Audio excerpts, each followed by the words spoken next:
नमस्कार। आकाशवाणी से प्रस्तुत है समाचार संध्या।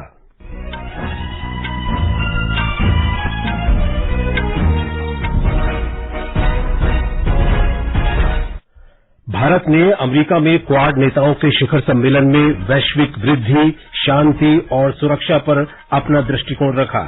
प्रधानमंत्री नरेंद्र मोदी ने समावेशी और समृद्ध हिंद प्रशांत के लिए क्वाड की प्रतिबद्धता पर जोर दिया।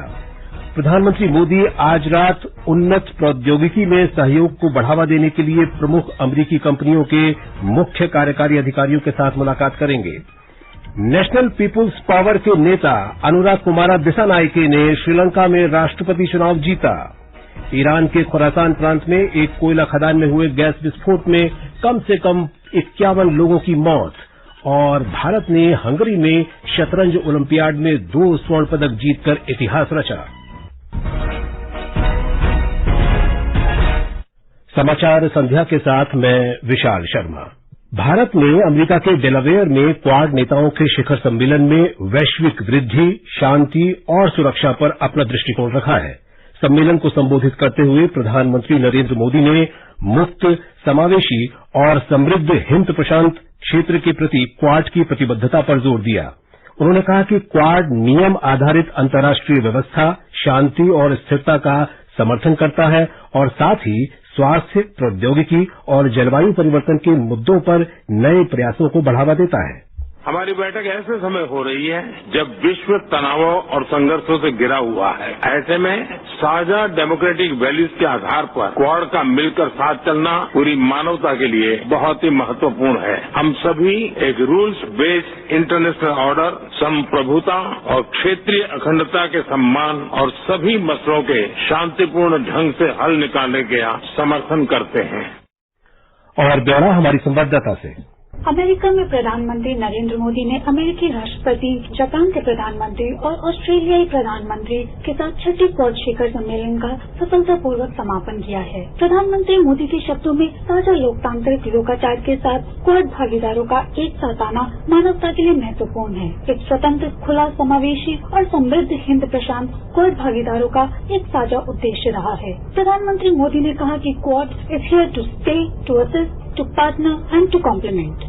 यात्रा के दौरान की गई प्रमुख घोषणाओं में शामिल है Quad cancer moonshot, maritime initiative for training in the Indo Pacific, Maitri 2025 में Quad at sea ship observer mission, Quad ports of the future partnership. Bharat द्वारा की गई प्रमुख घोषणाओं में शामिल है मॉरिशस के लिए एक अंतरिक्ष आधारित वेब पोर्टल की स्थापना और हिंद प्रशांत क्षेत्र के छात्रों के लिए एक नई quad stem fellowship. Quad agenda को आगे बढ़ाने के लिए नेताओं ने क्वाड विल्मिंगटन घोषणा को भी अपनाया है। न्यूयॉर्क से आकाशवाणी समाचार के लिए हिमानी राणा। विदेश सचिव विक्रम मिस्री ने मीडिया को बताया कि भारत 2025 में क्वाड नेताओं का शिखर सम्मेलन आयोजित करेगा। Leaders took stock of the progress that had been achieved by the Quad over the last 1 year and set forth an ambitious agenda for the next year, and India will be hosting the Quad Summit in 2025. प्रधानमंत्री नरेंद्र मोदी की America यात्रा के पहले दिन Delaware में उच्चस्तरीय द्विपक्षीय बैठक और क्वाड नेताओं का शिखर सम्मेलन हुआ। हमारे संवाददाता भूपेंद्र सिंह की रिपोर्ट। नई दिल्ली से 15.5 घंटे की उड़ान के बाद फिलाडेल्फिया पहुंचने पर प्रधानमंत्री मोदी का हवाई अड्डे और उनके होटल में भारतीय प्रवासियों ने गर्मजोशी से स्वागत किया। पहुंचने के तुरंत बाद प्रधानमंत्री मोदी ने अमेरिकी राष्ट्रपति जो बाइडेन से मुलाकात की। ये बातचीत जो बाइडेन के विल्मिंगटन स्थित घर में हुई। दोनों नेताओं के बीच करीब 1 घंटे तक चली मुलाकात के दौरान काफी गर्मजोशी देखी गई। बैठक के दौरान श्री मोदी ने इस बात पर जोर दिया कि भारत और अमेरिका आज एक व्यापक वैश्विक रणनीतिक साझेदारी निभा रहे हैं। दोनों नेताओं ने द्विपक्षीय सहयोग को और मजबूत बनाने के तरीकों पर भी चर्चा की। साथ ही हिंद प्रशांत सहित वैश्विक और क्षेत्रीय मुद्दों पर भी विचारों का आदान प्रदान किया। भारत और अमेरिका के बीच द्विपक्षीय संबंधों को और गहरा करने के प्रयास के तौर पर अमेरिका ने भारत से चुराई और तस्करी कर लाई गई 297 कलाकृतियों को लौटाने का फैसला किया। दिन का मुख्य कार्यक्रम क्वाड लीडर समिट आर्चमेयर एकेडमी में आयोजित किया गया, जो राष्ट्रपति बाइडेन का विद्यालय था। इस शिखर सम्मेलन के दौरान प्रधानमंत्री मोदी ने ने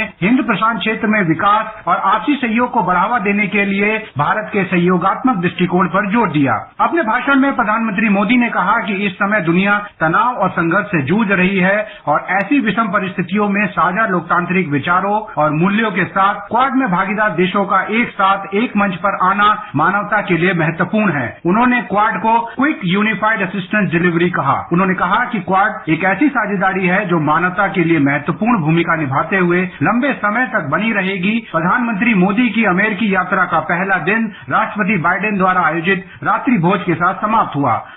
प्रधानमंत्री मोदी आज रात उन्नत प्रौद्योगिकी में सहयोग को बढ़ावा देने के लिए प्रमुख अमेरिकी कंपनियों के मुख्य कार्यकारी अधिकारियों के साथ मुलाकात करेंगे। वे भारतीय समयानुसार आधी रात के बाद न्यूयॉर्क में भारतीय समुदाय से भी संवाद करेंगे।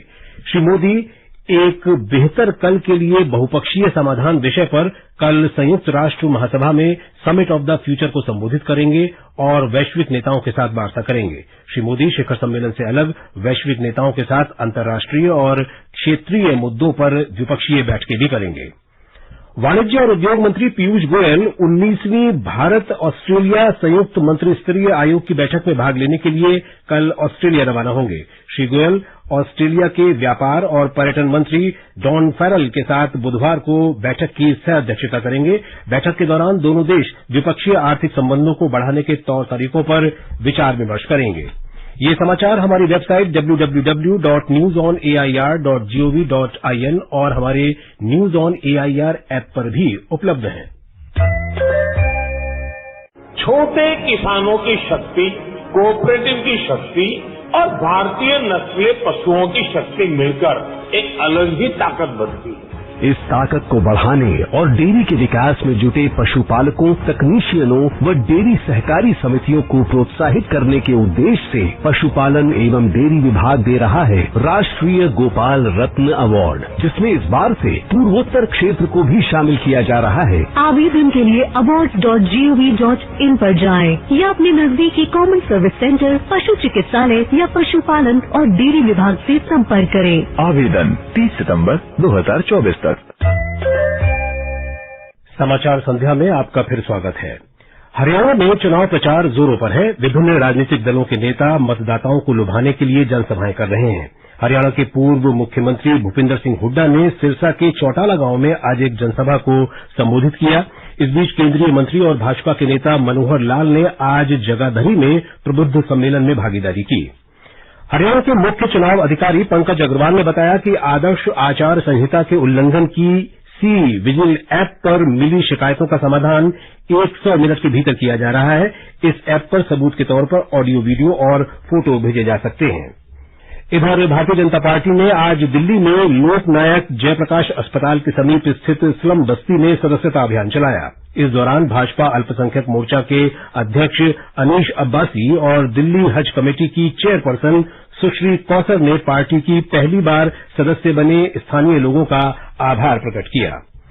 सरकार ने देशभर के विभिन्न कोचिंग संस्थानों में संघ लोक सेवा आयोग की सिविल सेवा, भारतीय प्रौद्योगिकी संस्थान और अन्य प्रवेश परीक्षाओं की तैयारी के लिए दाखिला ले चुके विद्यार्थियों को 1 करोड़ रुपए से अधिक लौटाने की सुविधा प्रदान की है। उपभोक्ता कार्य विभाग ने आज बताया कि 656 से अधिक विद्यार्थियों ने राष्ट्रीय उपभोक्ता हेल्पलाइन 1915 पर अपनी शिकायत दर्ज करके कोचिंग केंद्रों और निजी संस्थानों से अपनी धनराशि लौटाने की मांग की थी। एक रिपोर्ट। राष्ट्रीय उपभोक्ता हेल्पलाइन पर पिछले 12 महीनों में छात्रों की तरफ से 16,276 शिकायतें मिली थी। इनमें से ज्यादातर शिकायतें छात्रों ने कोचिंग संस्थानों के खिलाफ गलत वादे करने, पाठ्यक्रमों को रद्द करने और नामांकन शुल्क वापस नहीं करने से संबंधित थी। इसमें कोचिंग फीस के तौर पर जमा किए गए 2 करोड़ 39 लाख रुपए के करीब विवादित मामले सामने आए थे। उपभोक्ता मामलों के मंत्रालय ने विशेष अभियान चलाकर छात्रों को लगभग 1 करोड़ रुपए बिना मुकदमे के वापस दिलाए। इस अभियान के माध्यम से बेंगलुरु के एक छात्र को 3.5 लाख रुपए और गुजरात के एक छात्र को 8,36,000 रुपए की धनराशि वापस मिली। दीपेंद्र कुमार, आकाशवाणी समाचार, दिल्ली। भारतीय नौसेना कल से गोवा के नेवल वार कॉलेज में गोवा 5वीं नौवहन संगोष्ठी की मेजबानी करेगी। रक्षा मंत्रालय ने कहा है कि गोवा नौवहन संगोष्ठी हिंद महासागर क्षेत्र के देशों और भारत के बीच आपसी समझ और सहयोग बढ़ाने का एक मंच है। असम पुलिस और राष्ट्रीय अन्वेषण अभिकरण एनआईए ने राज्य में इस वर्ष 15 अगस्त के दिन विभिन्न स्थानों पर विस्फोटक सामग्री आईईडी रखने के आरोप में 15 लोगों को गिरफ्तार किया है। आज गुवाहाटी में जारी एक वक्तव्य में असम पुलिस ने बताया कि एनआईए के सहयोग से राज्य के विभिन्न स्थानों से 3 महिलाओं सहित 15 लोगों को गिरफ्तार किया गया। ये समाचार आकाशवाणी से प्रसारित किए जा रहे हैं। ताजा समाचार जानने के लिए आप हमारे social media handle @AIR News Hindi को फॉलो कर सकते हैं। श्रीलंका में नेशनल पीपल्स पावर पार्टी के नेता अनुरा कुमारा दिसानायके ने राष्ट्रपति चुनाव में विजय हासिल की है। उन्होंने विपक्षी समागी जन बलावेगिया के साजिद प्रेमदासा को 2 दौर की मतगणना के बाद पराजित किया। चुनाव आयोग ने निवर्तमान राष्ट्रपति रनिल विक्रमसिंघे के चुनाव हारने की भी घोषणा की। ब्यौरा हमारे संवाददाता से। श्रीलंका के इतिहास में सबसे शांतिपूर्ण चुनाव में से एक कहे जाने वाले इस चुनाव में 75% मतदान हुआ। देश के लोगों को धन्यवाद देते हुए निर्वाचित राष्ट्रपति ने सभी समुदायों से एक नई शुरुआत के सपने को साकार करने की दिशा में एकजुट होने का आह्वान किया। एनपीपी की शुरुआती प्रतिक्रियाओं के अनुसार श्री दिसानायक कल शपथ लेंगे। अहमद मोइन फारूकी, आकाशवाणी समाचार, कोलंबो। पूर्वी ईरान के दक्षिण खुरासान प्रांत में एक कोयला खदान में हुए गैस विस्फोट में कम से कम 51 लोग मारे गए हैं।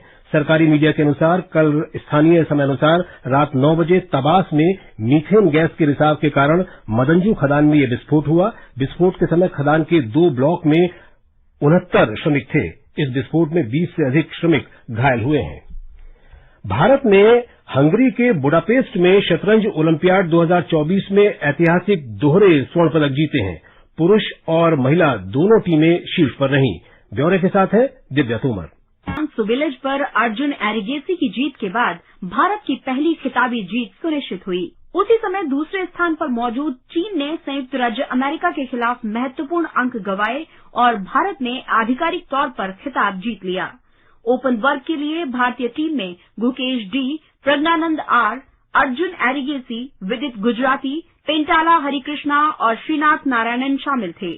ओपन वर्ग में इस वर्ष से पहले भारत का सर्वश्रेष्ठ प्रदर्शन 2022 और 2014 में कांस्य पदक रहा है। इसके अलावा महिला वर्ग के फाइनल में भारतीय महिला टीम ने अजरबैजान को 3.5 के मुकाबले 0.5 से हराकर स्वर्ण पदक हासिल किया। टीम में हरिका द्रोणावल्ली, वैशाली रमेश बाबू, दिव्या देशमुख, वंतिका अग्रवाल, तानिया सचदेव और कप्तान अभिजीत कुंटे शामिल थे। चेन्नई में भारत ने बांग्लादेश से पहला क्रिकेट टेस्ट मैच 280 रन से जीत लिया है। खेल के चौथे दिन बांग्लादेश को मैच जीतने के लिए 357 रन की आवश्यकता थी, लेकिन उसकी पूरी टीम केवल 234 रन पर ही सिमट गई। आर अश्विन को प्लेयर ऑफ द मैच चुना गया। और अब अंत में मुख्य समाचार एक बार फिर। भारत ने अमेरिका में क्वाड नेताओं के शिखर सम्मेलन में वैश्विक वृद्धि, शांति और सुरक्षा पर अपना दृष्टिकोण रखा। प्रधानमंत्री नरेंद्र मोदी ने समावेशी और समृद्ध हिंद प्रशांत के लिए क्वाड की प्रतिबद्धता पर जोर दिया। प्रधानमंत्री मोदी आज रात उन्नत प्रौद्योगिकी में सहयोग को बढ़ावा देने के लिए प्रमुख अमेरिकी कंपनियों के मुख्य कार्यकारी अधिकारियों के साथ मुलाकात करेंगे। नेशनल पीपुल्स पावर के नेता अनुरा कुमारा दिसानायके ने श्रीलंका में राष्ट्रपति चुनाव जीता। ईरान के खुरासान प्रांत में एक कोयला खदान में हुए गैस विस्फोट में कम से कम 51 लोगों की मौत। और भारत ने हंगरी में शतरंज ओलंपियाड में 2 स्वर्ण पदक जीतकर इतिहास रचा। इसके साथ ही समाचार संध्या का ये अंक समाप्त हुआ। नमस्कार।